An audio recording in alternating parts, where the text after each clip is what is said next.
Psychosocial, Psychosexual, and Humanist theory of learning. After completing this lesson, you will be able to discuss Erik Erikson's psychosocial theory, discuss Sigmund Freud's psychosexual theory, describe the major tasks of children and adult psychosocial development according to Erikson. Introduction. Erik Erikson's psychosocial theory described the development of human beings, including all the human lifespan from infancy to adulthood. He stressed the importance of interpersonal, social, and cultural influences in the development of the people. The psychosocial theory has 8 stages, and each stage presents its own specific challenges, which is called crises. These crises present the challenges in an individual's identity form from infancy to adulthood. Meanwhile, the Sigmund Freud psychosexual theory focuses on the need to satisfy basic logical needs. This theory is one of the earliest theories explaining how personality structure, which is the ID, ego, superego, and psychosexual stages, the oral, anal, phallic, latency, and genital develops in human beings. He posited the 2 series of universal development stages, which is the psychic energy that refers to the biologically based instinctual drives that energize behavior, thoughts, and feelings, while the erogenous zone are the areas of the body that become erotically sensitive in the successive stages of development. According to Freud, personality development takes place through constant activation of the life instinct. At the first 5 years of life are determined for the formation of personality. Erik Erikson proposed the psychosocial theory of development. In each stage of Erikson's theory, there is a psychosocial task that we must master in order to feel a sense of competence. So here are the 8 stages of Erikson's theory of development. Stage 1. Trust versus mistrust. Starting infancy to about 18 months during this critical phase of development, an infant is utterly dependent upon his or her caregivers. When parents or caregivers respond to a child's needs in a consistent and caring manner, the child then learns to trust the world and the people around him. Stage 2. Autonomy versus shame and doubt. The prime ways to take a good care of themselves should be taught to children from 2 to 3 years old. Feeding themselves, toilet training, and changing their clothes are few examples. In this stage, they ask themselves if they can stand alone or always need to rely on others. This stage implies that parents should ensure that their children develops a sense of personal control over personal skills. Eventually, success leads to feeling of autonomy. Failure results in feeling of shame and doubt. Stage 3. Initiative versus guilt.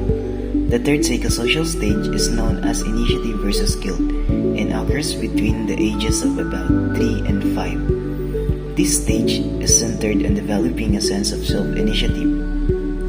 Children who are allowed and encouraged to engage in self-directed play emerge with a sense of strong initiative, while those who are discouraged may begin to feel a sense of guilt over their self-initiated activities.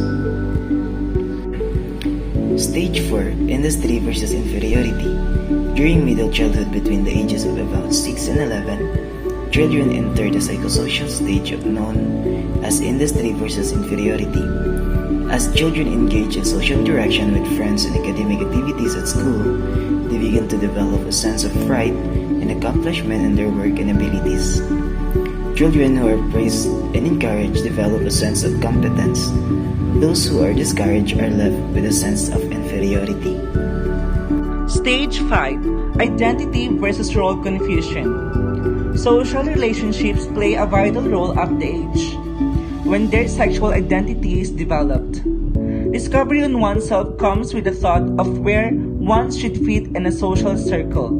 At this stage, adolescents develop their framework of morality. Identity crisis as a result of the transition from childhood to adulthood may also be experienced. It is a result of high expectations from others. Stage 6. Intimacy versus isolation. Finding the right partner confronts the young adult of this stage. Failure to do so results to fear spending the rest of their lives alone or isolated. Because young people interact most frequently with others, they are most susceptible to feeling intimacy and loneliness. Although finding someone whom they can share a lifelong commitment is not always the norm. Some may opt to be single and forge significant friendly relationship with their peers and colleagues. Stage 7. Generativity versus stagnation. Once adults enter the generativity versus stagnation stage that occurs during middle adulthood, the psychosocial conflict becomes centered on the need to create or nurture things that will outlast the individual.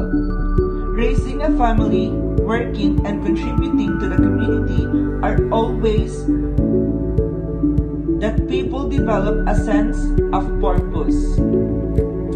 Those who fail to find ways to contribute may feel disconnected and useless. Stage 8. Integrity versus despair. The final psychosocial stage is known as integrity versus despair, and it begins around the age of 65 and lasts until death. During this period of time, the individual looks back on his or her life. The major question during this stage is, did I live a meaningful life? Those who have will feel a sense of peace, wisdom, and fulfillment, even when facing death. For those who look back on life with bitterness and regret, feelings of despair may result. Structure of personality. ID, unconscious, insatiable instinct which people are born with. Pleasure-oriented and selfish. Ego, conscious, rational, driven by the reality principle, balances demands of ID and superego. Superego, last part of personality to develop, concerned with morals, right and wrong, develops through socialization. Psychosexual stages of development. Freud's psychosexual theory states 5 stages of human development: oral, anal, phallic, latency, and genital. These psychosexual stages capture the main growth points of a person from infancy to adulthood and focus on different facets of one's needs and desires.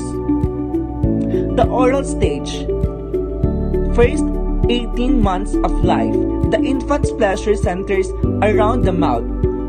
Chewing, sucking, and biting are the chief source of pleasure.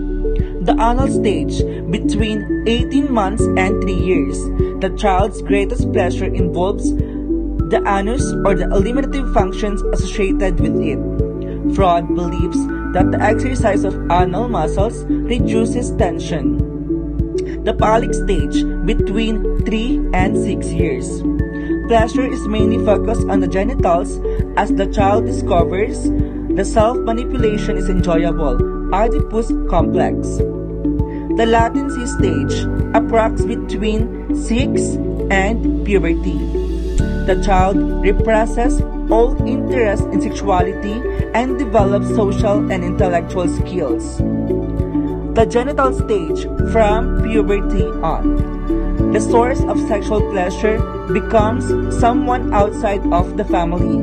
It is a time of sexual reawakening. Conclusion. The theories presented by Freud and Erikson have greatly influenced the study of human development and psychology. This is the groundwork that has been laid for the theories of human development present, and future studies of human development.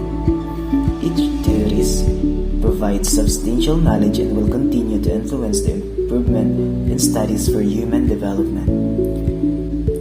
This report provides the information on how humans psychologically develop. Based on what Erickson's theory has said that maintain the personality develops in a predetermined order through 8 stages of psychosocial development, from infancy to adulthood. During each stages, the person experiences a psychosocial crisis which could have a positive or negative outcome for personality development.